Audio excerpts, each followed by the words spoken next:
J'ai tout perdu pendant la coupure, je repars de zéro. Aujourd'hui, je vais vous parler de ma préparation pour la saison 2026. Je vais tout vous expliquer, comment je m'y suis pris, de où je suis parti et jusqu'où j'ai envie d'aller. Quels seront mes objectifs, mon planning de course. Je vais tout vous dire dans cette vidéo. L'objectif, c'est vraiment de faire un topo, une vidéo point de départ et de voir jusqu'à où on va réussir à aller en 2026. Et cette année, je compte bien tout vous montrer, tout vous partager avec pour mission de réussir à aller jusqu'à mon objectif. Mais avant de vous parler de 2026, il faut qu'on fasse un petit topo aussi de 2025. Qu'est-ce qui s'est passé ? Est-ce que je suis content finalement de ma saison 2025 ? Parce qu'on a fait quand même énormément de choses en 2025, 19 courses FFC, 19 cyclosportives, avec 10 compétitions en dehors de la France. On a fait vraiment beaucoup de choses en 2025. Et comme je vous l'ai expliqué dans ma vidéo où je vous explique pourquoi je quitte mon équipe nationale, cette saison, elle a été un petit peu à double tranchant. À la fois, j'ai fait la plus belle saison de ma vie, je pense. J'ai vécu énormément d'expériences et j'ai vraiment pu découvrir le vélo d'une toute autre manière, que ce soit dans le monde élite avec mon équipe nationale ou avec les cyclosportives où j'ai découvert aussi un tout autre univers. Tout ça réuni, ça fait qu'en 2025, j'ai un bilan ultra positif. Mais dans les faits, si on regarde en termes de performance, en termes de résultats, c'est pas trop ça. Pour la partie FFC, j'ai seulement 3 top 15, pas de podium, contrairement à l'année précédente. Et sur la partie cyclosportive, même si j'ai énormément appris, même si j'ai énormément progressé en termes de statistiques pures, mon objectif ultime, c'était de me qualifier au championnat du monde de gravel et si possible de route en grand fond d'eau. Et comme vous l'avez vu au fil de la saison, je me suis qualifié ni à l'un, ni à l'autre. Pour la partie grand fond d'eau, j'ai fait 3 tentatives. La première où je crève, la deuxième, une chute massive va complètement annuler la course, et sur la troisième, pas de souci, juste je loupe la qualification pour 3 minutes. Donc j'avais pas le niveau pour atteindre cette qualification. Et en gravel, encore pire, le niveau est stratosphérique. C'est une quantité d'énergie qui est démentielle que ça demande le gravel. Ce qui fait qu'en gravel, j'ai jamais été dans les clous pour la qualification, avec 3 participations, 2 où je me suis fait sortir complet et une où j'ai eu un problème mécanique. En bref, en termes de qualification pour les championnats du monde, je me suis loupé dans les 2 disciplines. Et ça va faire partie des choses qu'il va falloir que je change en 2026. Pour conclure, en 2025, ce que j'ai retenu de ma saison, c'est que le monde élite en FFC, c'était pas non plus quelque chose qui me plaisait, et que du coup, pour le peu de courses FFC que je faisais avec toutes les cyclosportives que j'ai en place à côté, j'avais plus envie de me prendre la tête sur des courses élites, et que les fois où je participe à des courses locales FFC par chez moi, je voulais pas être sur des courses élites, mais bel et bien sur des courses open, avec un niveau qui me sera plus accessible et dans lequel je pourrais prendre plus de plaisir. Comme ça, je garde vraiment 50-50. La partie plaisir en FFC, en open, où je peux m'amuser, essayer de jouer à l'avant et j'espère aller chercher une victoire. Et à côté de ça, je garderai aussi les cyclosportives, où avec toute l'expérience de 2025, j'espère aussi beaucoup plus m'amuser l'année prochaine. Du coup, à la fin de ma saison, avec mon entraîneur, on a décidé de me faire couper pendant 2 semaines, afin de bien recharger mes batteries, que ce soit physiquement, mais surtout mentalement, retrouver cette motivation que je commençais à perdre, afin de vraiment repartir en 2026 ultra motivé, avec des objectifs qui sont définis, des objectifs qui sont précis, et qui vont vraiment me tirer vers le haut pendant toute la saison. Bon, les 2 premières semaines après la reprise, je vais pas vous mentir, ça a été très compliqué. En fait, j'étais collé, j'avançais plus à rien. Et surtout, je suis tombé malade pendant ma coupure, ce qui fait que je suis vraiment tombé au plus bas. Et quand j'y ai repris, j'arrivais même plus à faire une demi-heure de zone 2 sans être complètement à bloc. Donc vraiment, la reprise, elle a été difficile à la fois physiquement, mais aussi mentalement. Parce que tu te dis, ok, j'ai vraiment l'impression de repartir de zéro, mais en réalité, c'est pas le cas. C'est juste une étape à passer afin d'après encore aller plus loin. Et puis d'ailleurs, ça s'est vérifié assez vite parce qu'au bout de 2 semaines seulement, j'ai commencé à refaire des watts qui étaient cohérents. J'ai commencé à vraiment me remettre dans le rythme et après, ça a déroulé tout seul pour la suite de ma préparation. Aujourd'hui, où je tourne la vidéo, ça va faire 2 mois que j'ai repris.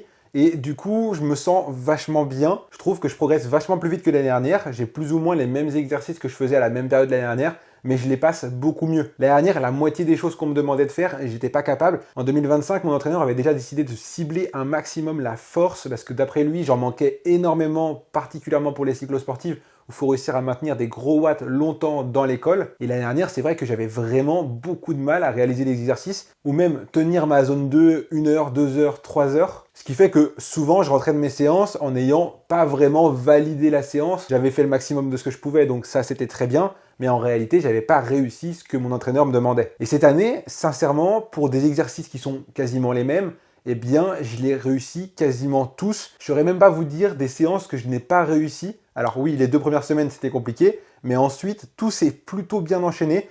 J'ai réussi à tout passer, que ce soit les zones 2 ou les exercices plus précis. D'ailleurs, j'en profite pour remercier mon partenaire Assioma Favero, parce que c'est grâce à mes pédales capteurs de puissance que je peux traquer toutes ces données et qu'au fil des entraînements, je peux visualiser ma progression et m'entraîner le plus justement possible en restant parfaitement dans ma zone 2 par exemple, et réalisant parfaitement aussi mes exercices quand je dois rouler en zone 3 entre 280 et 330 watts. Ça me permet vraiment de jauger et d'être vraiment ultra précis et de pousser l'entraînement le plus loin possible en donnant toutes ces informations-là à mon entraîneur qui, lui, derrière, va pouvoir tout analyser afin de me faire progresser au maximum au fil de ma préparation hivernale. Donc encore une fois, merci à Favero de me faire confiance. Je vous mets le lien dans la description si ça vous intéresse. Aujourd'hui, ça fait tout simplement partie des capteurs de puissance les plus fiables, les plus pratiques, parce que vu que c'est des pédales, tu peux les passer d'un vélo à l'autre hyper facilement. En plus de ça, c'est les pédales capteurs de puissance les plus légères du marché. Autant vous dire qu'il n'y a aucun compromis en utilisant les Asioma Pro RS. Encore une fois, on travaille énormément la force afin d'essayer de me construire, de me rendre plus solide pour la saison 2026. Et d'ailleurs, ça passe aussi par de la musculation. C'est quelque chose que j'avais toujours mis de côté parce que c'est pas un domaine qui m'intéresse. Je vais pas vous mentir, ça me plaît pas,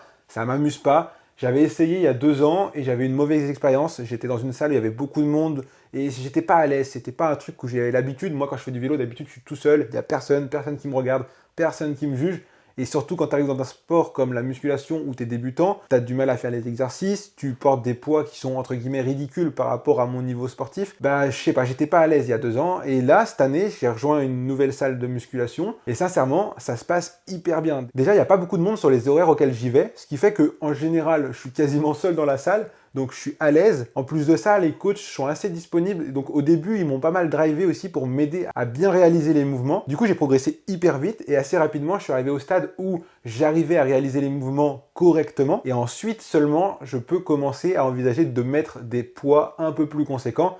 Et là, le but, ça sera de progresser vraiment en portant de la charge lourde et donc des exercices que j'avais littéralement jamais fait jusqu'à là. En 21 ans de pratique du cyclisme, j'avais jamais été aussi loin dans la pratique de la musculation. Alors je dis ça, ça fait seulement 2 mois. J'ai fait 9 séances, 2 par semaine en gros, mais j'ai déjà énormément progressé. Les mouvements maintenant, j'y arrive et surtout, je commence à augmenter progressivement les poids. Et plus ça va, plus je me rends compte de la progression. Parce que c'est vrai que sur le vélo, je suis à un niveau où, même si j'ai encore énormément de marge de progression, progresser, ça se fait 1% par 1% par 1%. En musculation, vu que je pars de 0, je progresse de 10% d'une séance à l'autre, c'est impressionnant et du coup, c'est hyper agréable parce que tu as vraiment ce truc de récompense, de progression que je n'avais plus trop dans le monde du vélo. Donc au final, la musculation, ça a été une super découverte et surtout, j'imagine et j'espère, et normalement il n'y a pas de raison, que ça va aussi me permettre de franchir un cap en 2026 et du coup j'espère pouvoir aller chercher des meilleurs résultats grâce à ça. D'ailleurs j'en profite, quasiment tous les jours je poste des vidéos sur Instagram pour vous partager l'entraînement du jour. Donc si vous voulez vraiment suivre ma préparation, tous les entraînements, je vous partage tout, même quand je vais chez le médecin, quand je fais des tests d'effort, je vous mets absolument tout sur mon compte Instagram, comme ça vous pouvez vraiment venir avec moi dans ma préparation et voir vraiment les coulisses en amont des vidéos YouTube, des courses que je vais réaliser dans des formats un peu plus longs. Mais si vous voulez vraiment voir l'envers du décor, c'est sur Instagram que ça se passe. Profite aussi de cette période hivernale où j'ai un peu plus de temps pour réaliser des tests. Tout d'abord, j'ai réalisé un scanner à l'hôpital parce que j'avais fait un malaise l'été dernier. Du coup, pour vérifier que tout va bien, et oui, tout va bien, donc ça je vous rassure. J'ai aussi réalisé un test d'effort pour vérifier aussi que cardiaquement tout va bien. Encore une fois, c'est bon, tout va bien, je peux faire du vélo. Et je vais aussi régulièrement à l'ostéo afin de bien tout remettre en place et être le plus à l'aise possible sur mon vélo afin de pouvoir m'entraîner dans les meilleures conditions possibles. En fait, j'essaye vraiment de tout mettre en place pour que ma pratique du cyclisme soit optimale et que je puisse vraiment m'entraîner à la perfection pour, j'espère, arriver le plus fort possible l'année prochaine et réaliser les meilleurs résultats de ma vie. Et d'ailleurs, si vous voulez suivre toutes mes activités, je mets absolument 100% de mes activités sur Strava. Toutes mes séances de musculation y sont détaillées. Toutes mes sorties vélo et exercices sont aussi précisées. Je mets absolument tout sans tabou, toutes les datas, le cœur, les watts, il n'y a rien qui est caché. Donc si jamais vous voulez un petit peu analyser, voir un peu ce que je mets en place pour ma préparation, il y a absolument tout qui est disponible sur mon compte Strava. Et d'ailleurs, en cette période de Noël, si vous voulez passer sur Strava Premium, vous avez moins 20% sur l'abonnement annuel avec mon code, ce qui vous fait l'abonnement annuel pour 48 € et vous permet d'avoir toutes les options premium de Strava et c'est hyper intéressant, il y a vraiment beaucoup de choses. Que ce soit pour tracer vos circuits, ça c'est l'option que j'utilise le plus, ou pour analyser vos entraînements, vos watts, ou en ce moment aussi, il y a le récap de l'année. Tout ça c'est dans l'abonnement premium, donc si jamais ça vous intéresse, n'hésitez pas avec mon code promo, moins 20%. Bon maintenant, faut que je vous parle de mes objectifs 2026. Je vous avoue, j'ai beaucoup réfléchi vu que j'ai loupé grosso modo tous mes objectifs 2025. Donc j'ai vraiment réfléchi à qu'est-ce qui me ferait plaisir en 2026, qu'est-ce que j'ai envie de vraiment viser comme objectif. Et la réponse elle est claire, je veux participer au championnat du monde Grand Fondo sur route qui se dérouleront au Japon, un pays qui me fait rêver, un pays dans lequel je voulais voyager un jour. Et du coup, pouvoir allier les championnats du monde et du coup le voyage, vraiment pouvoir faire les deux d'un coup, ça serait juste incroyable. Mais pour ça, il faut que je me qualifie au championnat du monde, Comment on se qualifie? Il faut terminer top 25% d'une des Coupes du Monde qui servent de qualification. Par conséquent, mes objectifs l'année prochaine seront donc les Coupes du Monde qualificatives au Championnat du Monde à Niseko. J'ai ciblé 2-3 qualifications qui ont un circuit qui me correspondrait le plus possible, en commençant au tout début de saison, mi-mars, avec The Milliards. C'est une course que j'ai déjà faite l'année dernière. Je suis passé à 7 minutes de la qualification l'année dernière alors que j'ai crevé à mi-course. Autant vous dire que j'aurais peut-être pu me qualifier, donc je me dis qu'on va retenter ma chance cette année, en espérant ne pas avoir de soucis. Donc je serai au départ de The Milliards, dans 18 semaines, 120 jours environ. Autant vous dire que ça met la pression, ça sera l'une de mes toutes premières courses de la saison, et ça sera en fait quasiment mon plus gros objectif, parce que ma mission, ça sera de me qualifier dès cette première Coupe du Monde, parce que si c'est le cas, derrière, j'ai plus qu'à me préparer pour les championnats du monde, essayer d'y performer, alors que si je me qualifie pas dès le début de saison, eh ben, il faudra que je fasse d'autres qualifications, donc que je me prépare plutôt pour les qualifs au lieu de me préparer pour les championnats du monde. Donc l'idéal serait de me qualifier dès le début de saison afin de vraiment après optimiser pour les championnats du monde, qui se dérouleront donc au Japon le 30 août. Bon, ça c'est mon objectif principal. À côté de ça, je vais continuer un petit peu comme en 2025. Je vais faire des cyclosportives majeures en France. Je vais participer à 3 étapes series en Norvège, en Grèce et aux Pays-Bas. Je vais continuer à faire un petit peu de gravel, mais cette fois-ci sans trop d'objectifs, vraiment pour le plaisir parce que j'adore le gravel. Donc je vais reparticiper à Santaval en début de saison comme l'année dernière. J'avais adoré cet événement. Et ensuite je verrai, mais j'aurai sûrement d'autres événements gravel qui se rajouteront. Et à côté de tout ça, évidemment, je resterai coureur FFC parce que dans le fond, c'est ça qui m'a forgé et j'aime toujours autant ça. Même si j'adore les cyclosportives, les courses FFC, ça reste un point de repère pour moi. Et les week-ends où je serai disponible, j'essaierai de faire un maximum de courses FFC. Et l'avantage, c'est que je serai plus dans une équipe nationale, donc je pourrai participer aux courses open et vraiment prendre du plaisir, pouvoir, je l'espère, jouer à l'avant et du coup vous proposer des vidéos toujours plus intéressantes parce qu'on le sait, c'est toujours plus intéressant quand je peux être à l'avant à attaquer plutôt que dans le peloton à galérer. Donc ça sera plus intéressant pour moi, mais ça sera aussi plus intéressant pour vous. Évidemment, la question se pose, dans quelle équipe je serai en FFC? Je vous garde la surprise, je suis en train de préparer la vidéo où je vous révèle mon nouveau club et cette vidéo, elle arrivera courant du mois de décembre, donc restez connectés. Pour finir avec mes objectifs, je vous ai parlé des championnats du monde. L'objectif, c'est bel et bien de prendre le départ des championnats du monde, ce qui veut dire que j'aurais réussi à me qualifier, ce que je n'ai pas réussi en 2025. Donc pour moi, ça serait une véritable victoire. Ensuite, au championnat du monde en tant que tel, j'ai aucun objectif de place, tout simplement parce que le niveau, il va être stratosphérique, c'est évident, c'est des championnats du monde amateurs. L'idée, ça ne sera pas d'aller gagner, ça c'est impossible, on le sait. L'idée, ça va être de prendre du plaisir, voyager au Japon, un truc que j'ai toujours rêvé. Et je pense que je pourrais aussi vous partager, une fois que je serai au Japon, d'autres vidéos sur le cyclisme au Japon, que ce soit en faisant des road trips ou en rencontrant des locaux. Et je pense qu'il y a vraiment beaucoup à faire. Et du coup, prendre juste le départ des championnats du monde, pour moi, ça serait une véritable victoire. Et c'est pas une finalité, parce que si j'y arrive en 2026, en 2027, les championnats du monde, ils sont en France. Et là, on pourra essayer d'aller chercher un meilleur résultat encore qu'au Japon, par exemple, et se fixer des objectifs qui seront encore cohérents. Mais en tout cas, pour l'instant, je reste lucide. Mon objectif, c'est bel et bien de prendre le départ de ces championnats du monde, donc de me qualifier au championnat du monde. Et j'espère que j'y arriverai dès le début de saison à The Milliards. Vous me demandez énormément sur Instagram quel matériel je vais utiliser en 2026, quel vélo je vais utiliser en 2026. Alors ça, je vous réserve aussi une vidéo dédiée où je vous révélerai tous mes partenaires et donc tout le matériel que je vais utiliser en 2026. Là, on est dans une période où tout est en discussion. On est en train de voir qu'est-ce qu'on va utiliser, à pourquoi on utiliserait ça plutôt que ça, afin d'avoir un vélo et un matériel qui soit optimal vis-à-vis de mes objectifs. Et j'aimerais trop vous dire des trucs parce que je suis au courant de plein de petites choses, mais je peux pas vous le dire. Je vous garde tout pour la vidéo matériel 2026. Et sur YouTube alors, qu'est-ce que je vous réserve?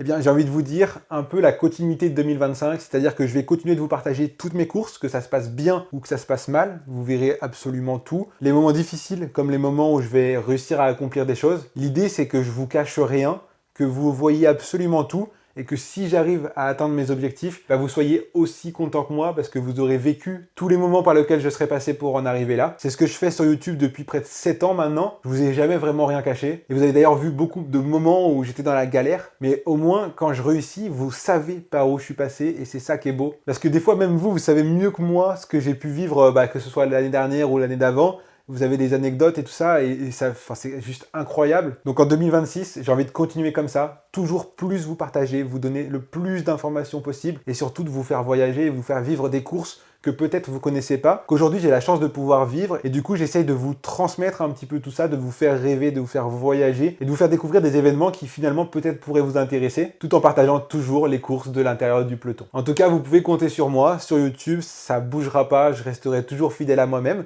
Comme je vous disais sur Instagram, je vous partage tout l'envers du décor, que ce soit un peu plus autour de ma préparation parce que c'est vrai que je peux pas trop faire de vidéos longues sur ma préparation, sur mes entraînements. Il n'y a pas 36 000 choses à dire, donc il n'y a pas trop de raison de faire une vidéo longue. C'est pour ça que tout est sur Instagram, sur des vidéos courtes où je vous explique vraiment tout l'envers du décor. Vraiment, si ça vous intéresse, allez me suivre sur Instagram. On est déjà super nombreux et c'est trop intéressant parce qu'on peut faire vraiment des échanges. Et puis j'apprends grâce à vous, vous apprenez grâce à moi et on en sort tous grandis. À côté, comme je vous disais, il y a Strava où je partage toutes mes activités. Donc là, c'est vraiment de la data. Vous pouvez vraiment tout voir, tout suivre. Je partage tout sans tabou. Donc voilà, n'hésitez surtout pas à mettre des commentaires, à liker les vidéos, à vous abonner. C'est des trucs qui semblent assez futiles, mais qui pour nous, en tant que créateurs de contenu, c'est hyper important. Chaque commentaire aide pour les algorithmes à nous mettre en avant. Ça nous fait aussi plaisir de vous lire, d'échanger avec vous, d'apprendre grâce à vous. Vraiment, j'ai la chance d'avoir une communauté hyper intéressante. Je lis tous vos commentaires. Je réponds pas forcément à tout parce qu'il y en a beaucoup, mais je les lis tous. Ce qui fait que grâce à vous, j'apprends énormément de choses et il y a des choses que je peux mettre en place dans ma routine personnelle et qui me font grandir finalement. Quoi qu'il arrive, je vous le promets, en 2026, je vais tout donner pour vous faire rêver, pour aller chercher les meilleurs résultats possibles. J'espère cette année que j'arriverai à vous emmener avec moi sur des podiums et j'espère que j'arriverai à vous emmener aussi au Japon. Bon, vous l'avez compris, en tout cas, moi je suis hyper motivé. Ma préparation pour l'instant, ça fait 2 mois que ça a commencé. Je suis hyper motivé aussi. Tout se passe pour le mieux. Tous les entraînements se déroulent bien. Je les valide tous les uns après les autres. J'ai sauté aucun entraînement. L'idée, c'est vraiment d'essayer de faire au mieux